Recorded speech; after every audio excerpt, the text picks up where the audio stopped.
thank you to everyone who's come here today. My name is Zara Sultan. I'm proudly the Labour Member of Parliament for Coventry South.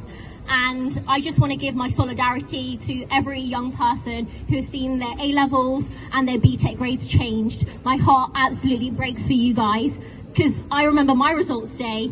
It wasn't that long ago, but it was stressful enough without this incompetent, cruel government that has messed it up, and it's something that you will remember forever. So I just want you guys to take a moment, remember this anger that you feel, remember this betrayal that you've had, and channel it, because when it was my time, when I went to university and I had to pay £9,000 tuition fees, we were the first cohort, and that's what politicised me. It's what made me join the Labour Party, and I guess it was the beginning of my political journey, and I hope that it's the beginning of so many of yours too.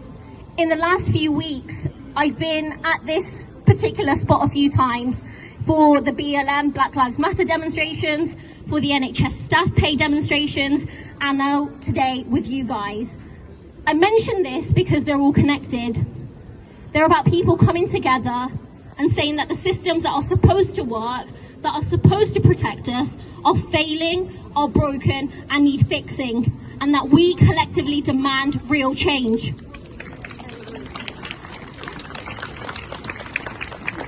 And like I just said, when it comes to education, I know what it feels like to be betrayed by politicians and by the government.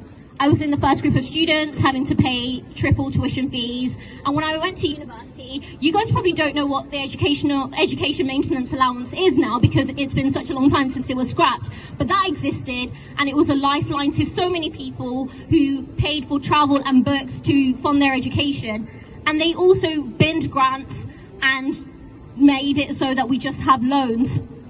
And cuts to education have continued relentlessly ever since.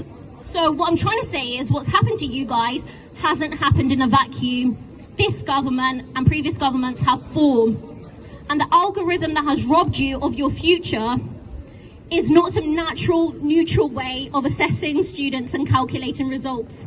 It's designed by people, and it reflects the biases that people have. Biases that say it's natural for private school students to do better than state school students. Biases that say it's natural for people from wealthy neighbourhoods to do better than people from poorer neighbourhoods. And that's why it's no accident that not a single grade from Eton has been downgraded. And why it's no accident that students from private schools saw a far higher increase in top grades compared to state schools.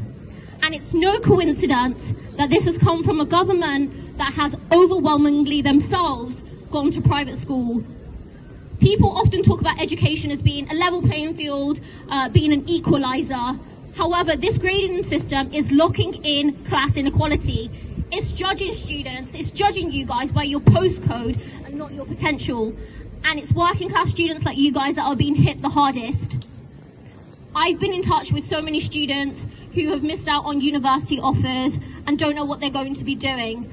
And it really, really hurts me and upsets me, because an algorithm that was concocted in some office in Whitehall is destroying futures, hopes and opportunities of young people in Coventry.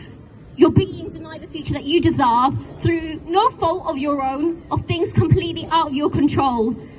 But you're standing up and you're fighting back, and you're not going to let this happen.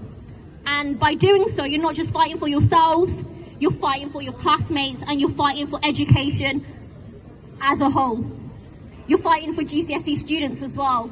Another rigged algorithm is also going to rob them of their grades too, and we're going to see that play out later on in the week. And if we can force the government to act for you, then we can do that for GCSE students too. So I stand with you guys. I've written to the government demanding that it acts, and my message to the government, if they're listening, and maybe they will, is to follow Scotland's example, abandon your rigged algorithm and revert to teachers' assessments. Today, you're rewriting students' futures, and tomorrow we'll rewrite yours. So Gavin Williamson, if you're listening, start writing your resignation letter now. Thank you.